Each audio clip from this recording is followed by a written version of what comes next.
they'll be calling you a radical. This is the first monument, I think, for a so-called atomic veteran. My dad, and I want to talk about this, in our cemetery, as I don't know why they call them atomic veterans.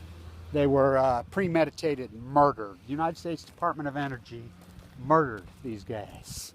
Murdered him. They murdered him. And it's unarguable. And I'll finish this rant so I don't offend anybody in the car. But you know, our family was the very first ones buried in the cemetery. Drafted Marine. This is like, well, I want to talk about this. That we talk about the support groups. You'll see the pictures and a lot being written about atomic veterans right now. But 40,000 sent offering Marines, 60,000 Army support personnel. Now this bullshit that they got money, they got checks is a total fucking lie. 100% lie. And this was not service. This is what I think. This was Taylor, Edward Taylor, and Truman in their experiment. 1951, he was drafted, very first group. They were put in PT boats, combat ready for Korea, turned around in the middle of the night, put out. They had field hospitals set up there. This is all right out of Berkeley. Me and my uncle, who's a retired general in the Air Force, have done a tremendous amount of work on this. He's still alive. Hoping to meet him down here. So, as this dynamic went forward, they cut their tonsils out immediately.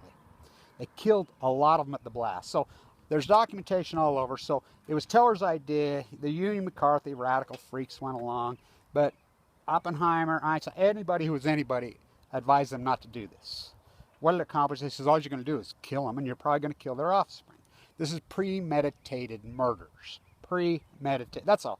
Premeditated. They all died of leukemia in their 40s, 50s, 60s, all of them.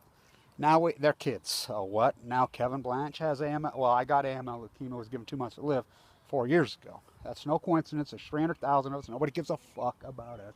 No one gives a fuck about us. And we're dropping dead in our 40s and 50s from leukemia now. Genetic mutation from Balco. So the footage you see does do no justice. It does no justice. So they stuck them in the trenches right out. They killed a lot of them.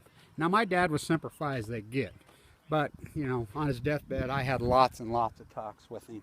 Lots of talks with him. And he, you know, he had a safe. He had every document you could ever dream of. I'll finish this rant in the car. I don't want to offend anyone. But, so